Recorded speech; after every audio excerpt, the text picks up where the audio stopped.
మీరు ఎందుకు అట్లా మాట్లాడారు? ఆ రోజు మాకు మానవత్వాన్ని మీరు ముందుకున్నారు కదా, ఈ రోజుకి ఎందుకన్నా ఈ మానవత్వం కోల్పోయి ఇట్లా మాట్లాడతాను. మేము గట్టిగా ఇద్దరు అక్క చెల్లెలు మేము మాట్లాడినాం సార్.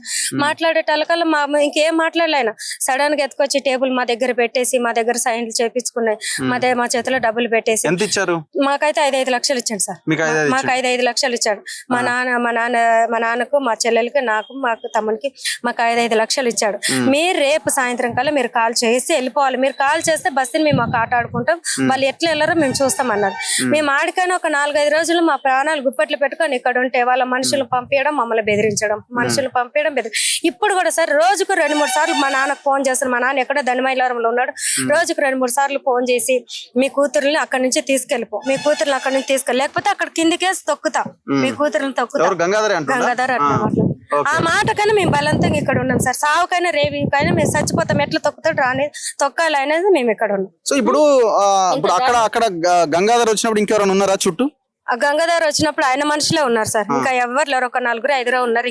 రఘువీర్ రెడ్డి అని ఉన్నాడా, జానారెడ్డి కొడుకు? లేదు సార్, మాకు తెలియదు. వాళ్ళు ఎవరో కూడా మాకు తెలియదు. ఇంతవరకు ఆయన చూపెట్టమని కూడా అడిగినాం.